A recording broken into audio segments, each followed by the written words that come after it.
The shelter is basically like a room, a big room with all these little, like, automatically I'm like, yo, who just died? And I'm just like, God, why? Should I sell my car? Should I live in my car? Like, okay, y'all, hopefully I look decent. Y'all know this ain't my usual setup. So this is basically a continuation of the video that I put out last time. If y'all missed it, definitely go back and watch it, because everything makes sense when you watch these videos in order. In this video, I wanted to go into further detail about how that all came about, because I did not just wake up one day and it was there. Like, there was a lot of effort and trust in God and process and things like that I had to go through in order to get my place in the shelter and to get that job. First of all, while I was in New Jersey and my family members kept trying to convince me to stay, I was spending time researching different resources around Houston to see how I could still be able to build a living out here. I received a list of different shelters in the area, so I started calling them, but they wasn't really wanting to talk to me because technically I already had a roof over my head. I wasn't in Houston, I was in Jersey. So they're just, you know, talking to me crazy, because it's like, why are you asking for a shelter when you already have a place to stay? This doesn't make sense, whatever. And I'm trying to explain to them, look, yes, I'm in New Jersey, but this is just a temporary visit. Like, my car is still in Texas, all my furniture is still in Texas, I'm still interviewing for jobs right now. Like, my life is in Texas, so I'm coming back. Like, I'm not staying in New Jersey. But they wouldn't understand that, so I had to give that a rest for a little bit. So then I started calling around to one of the people that goes to my church, because, you know, she's single, but she's older and she has a house and she has daughters. So she's somebody that I felt like I could trust, just in case I wasn't able to find a shelter. She would be like my backup plan. So I reached out to her and she said yes, I could stay with her. I told her, hey, I can take care of myself. I'll feed myself. I'm clean. Like, you don't have to worry about anything. You don't have to worry about me going in and out of the house and coming back all hours of the night. Like, I'm not even that type of girl. Like, it's just gonna be basic, just keeping a roof over my head for a little bit until I figure out what I'm gonna do next. And like I said, at first she said yes, but then she didn't talk to her daughters about it before she said yes to me. And so once they learned about it, they felt uncomfortable with that happening, because they don't really know me. Like, I don't think that they go to my church. I never really met them. I only know her. So they were just like, yeah, my bad, y'all. The phone got too hot and the flash decided to turn off. So I'm kind of like underneath the light in my car. Grateful to still have this car, okay? Because this was something I was thinking about. Like, should I sell my car? Should I live in my car? Like, technically I could sell it and just use that money to, I don't know what I'm supposed to use that money for, because it's not that much, you know what I'm saying? It's not gonna change my life. So I decided to keep my car, because I knew that once I got back to Houston, I was gonna need it to work. Like, one way or another, I was going to get a job somewhere, somehow, and I was gonna need this car. So I just went ahead and kept it, and I'm glad I did. So anyway, the lady ended up telling me no. So I just kind of felt devastated, because I'm just like, oh my gosh, that was my plan B. So now I don't have a plan A or a plan B right now. So my last day in New Jersey, I decided to call around a couple shelters one more time. And it was the same deal. Oh, you already have a place to stay. We can't do anything for you right now because you're not in Houston. You'll just have to come back here and try to do this again in person. So I'm like, okay. Also, on my last day in New Jersey, I received a phone call from one of the jobs that I was interviewing for, and they wanted to schedule my third round interview for that next day. So like, they wanted me to do the interview as soon as I landed back in Houston. So I'm just like, okay, I can take care of that. I don't know where, I didn't say this to them, but in my mind I'm thinking, I don't know where I'm gonna go to do this interview. I don't know what's gonna happen. Like, I don't even know what's going to happen to me when I land. Like, what am I gonna do? Where am I gonna sleep? Like, how am I gonna do this? You know, I'm just freaking out in my mind, but all I know is just to say, yes, I'm doing this third round interview tomorrow. Like, in my mind, I'm just believing I'm going to get this job. If I don't get this job, then I'm gonna get another job, which I don't know how, because the two, remember I told y'all I was interviewing for 3 different jobs at the time.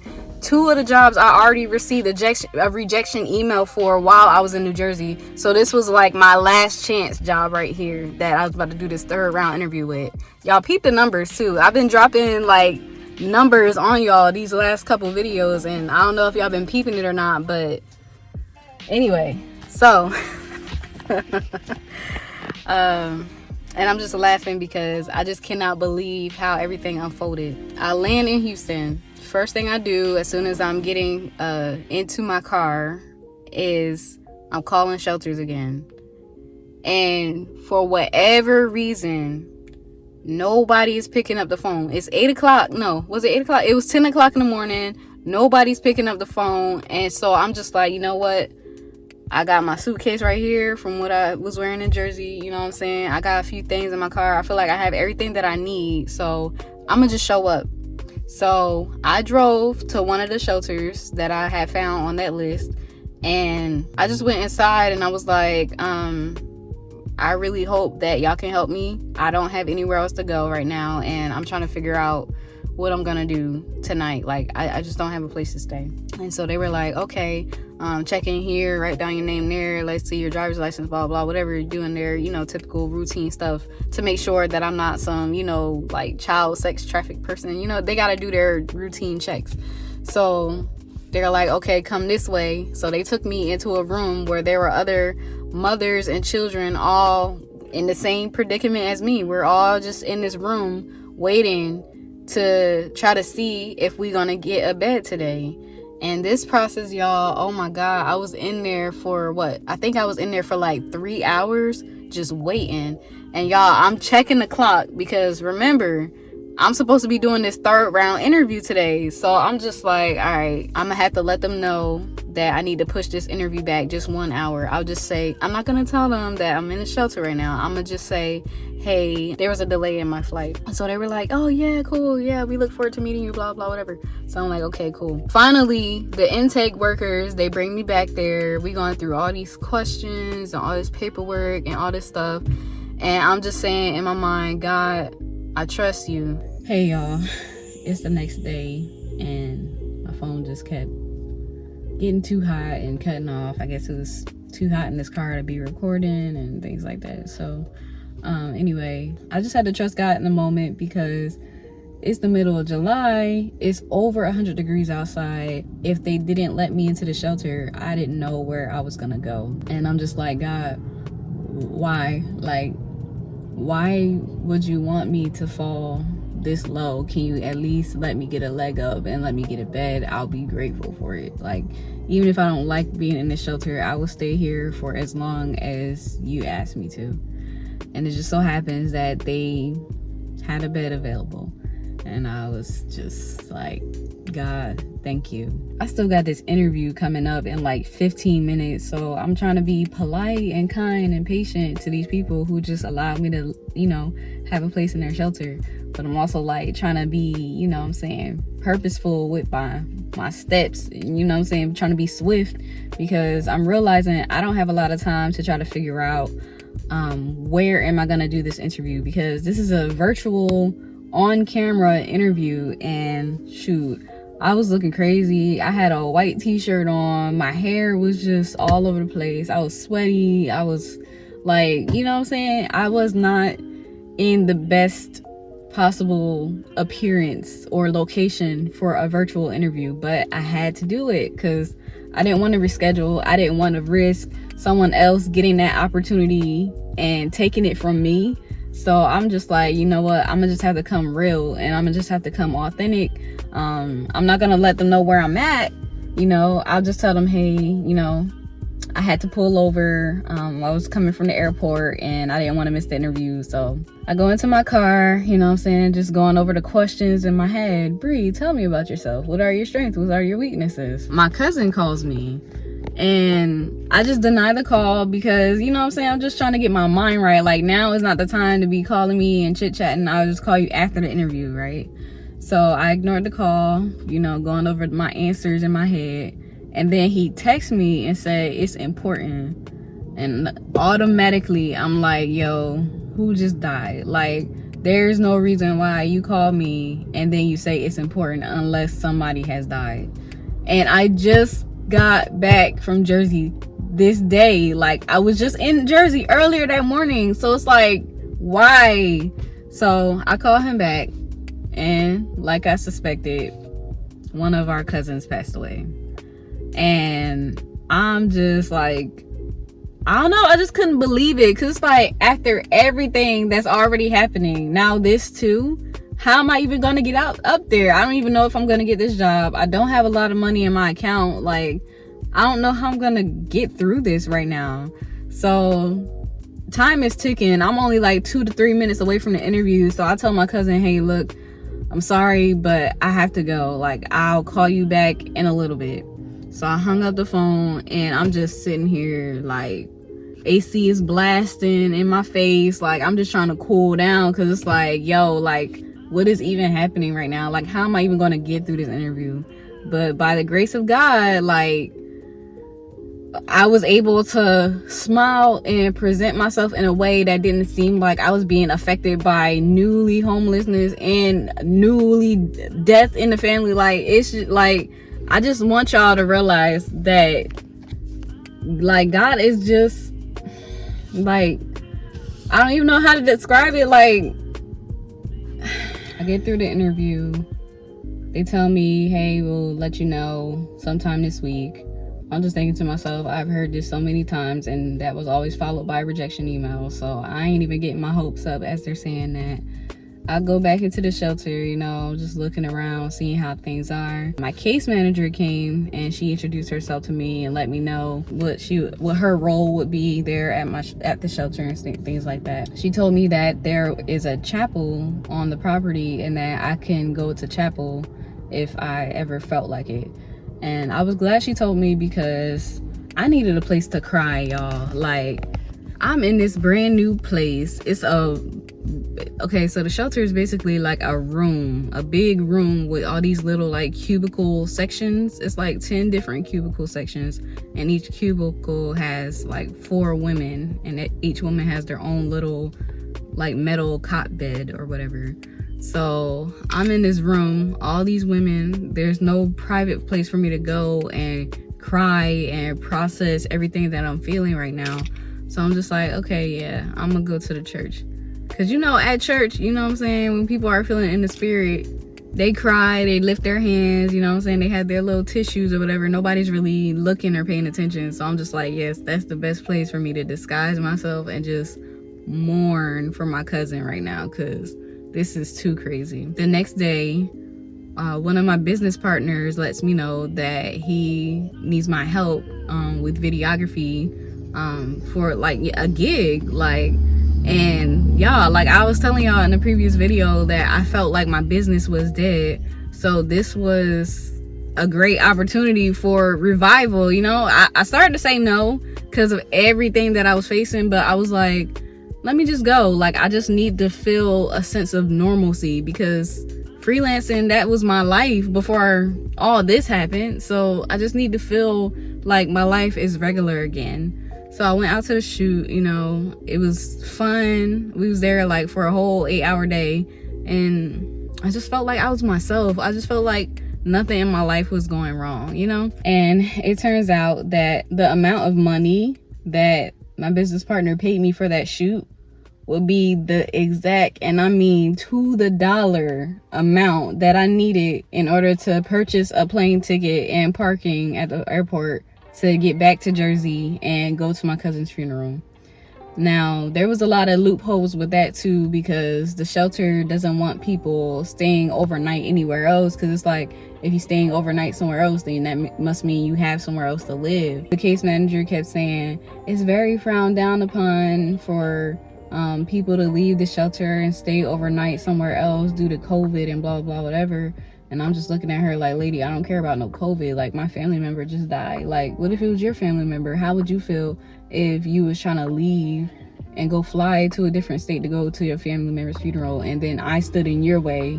Like, I came into your house and stood in front of the door and said, oh no, that's frowned down upon. I just have a feel like it just seems like sometimes the people at the shelter just forget that we are humans and we have needs outside of the shelter too. Like, we have a world and a life outside of that shelter.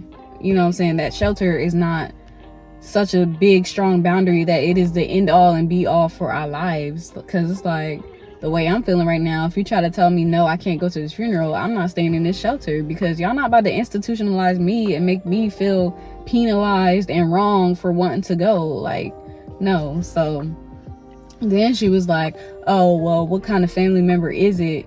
And I'm just like, why do it matter? Like, you basically trying to insinuate, oh, well, if it's your mom, you can go, but if it's like a cousin, then I don't know. Like, don't do that. Don't do that. So we had our little words with each other, but then ultimately she just ended up saying, okay, well, I'm just gonna speak to my manager about it, and you can just let me know when the funeral is gonna take place. So for another 2 weeks, I was just sitting there, you know, every day, just not really knowing, you know, what's going on. And then finally I found out when the funeral was gonna be, and I let her know. And then all of a sudden she's like, oh, well, my manager said you can go as long as you bring back the obituary, because we'll need proof that you were there and that this was the reason why you weren't in the shelter for X amount of time that you're gonna be there. So I'm just like, okay. So I ended up using the money from that gig to, you know, get the plane ticket, get the parking and everything like that. Like to the dime, everything was taken care of. I went to Jersey. I was there for like a day and a half, 2 days, because I had actually got the job and I was supposed to start my job on the day of the funeral, but because, you know, the funeral was on that day at the last minute and I didn't know, I had to push my start date for my job a couple of days back. So it was definitely nice to see my family again, even though we were all like sad and mourning. But it felt good for me to not have to mourn by myself in that shelter with all these people who don't know who my family is, don't know who I am, you know what I'm saying? So it's just like, it's so many different levels to this experience that I never knew that people in this world were facing, you know what I'm saying? Like, first you lose your home, then you lose your family member, and now you're having to grieve while you're not even in a private space of your home. Like, it's just like, wow. So yeah, once I got back from Jersey and returned to the shelter, everything was basically smooth. I gave her the obituary and everything that she was asking for, and she didn't have any other problems, which was good because I couldn't take any other problems. So the day after that, you know, I went over to the office space that I mentioned in my previous video, and I had my first day at the job, and that's what I've been doing ever since. Just, you know, driving back and forth from the shelter to the office space, trying to piece together my life and trying to develop a new routine and trying to find that balance, that peace of mind, and knowing that the situation is changing. No, I cannot see the end result of this yet, but I know that it's in the works. It's literally taking it one day at a time, trying not to think too far ahead, trying not to worry too much. Like, obviously God is working in my life, you know, now I'm able to work, and that was a problem even in and of itself too, because staff members at the shelter have asked me, oh, why are you here if you have a job, like just giving me an attitude. Like, it was a totally different energy when I got my job as opposed to when I first got there and I didn't have the job. Some of the staff members made it known that they didn't feel like I was welcome there because I had a job, but it's like, just because I have a job doesn't mean that I have the money to go to my next place. Like, now that I have this repossession on my rental history and my credit score is not good anymore because of all those missed payments that I made while I was like sick and freelancing and stuff like that, it's not going to be as easy to get an apartment. So if I wanted to get an apartment, it would be like first and last month of rent up front and a big old deposit down. Like, I know how it goes when you have a negative financial history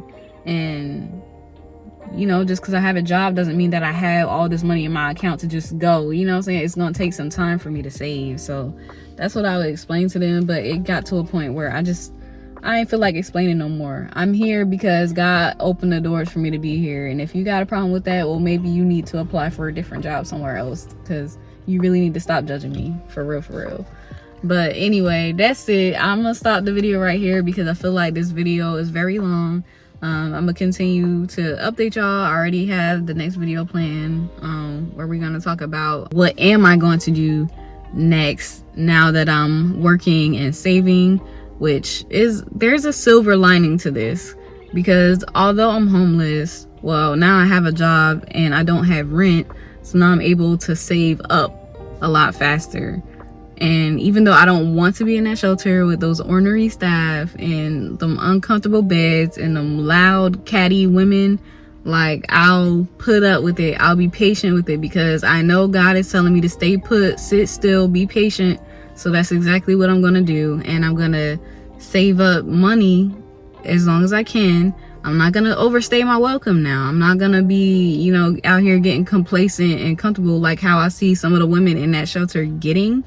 I'm not gonna be like that now, but I'm gonna just, you know what I'm saying, find a balance so that I don't stay there too long, longer than I'm supposed to stay, and I don't jump ship and leave prematurely. So we gonna see. Y'all gonna see step by step exactly how God is moving in my life. That's my only purpose for sharing this information with y'all, because I feel that I am a pretty private person, but when it comes to what the Lord is doing in my life, that's the stuff that I feel like I need to share.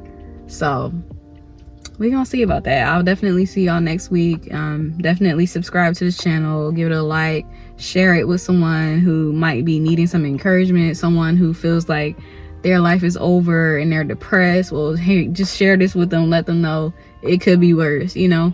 So yeah, I'll see y'all next week.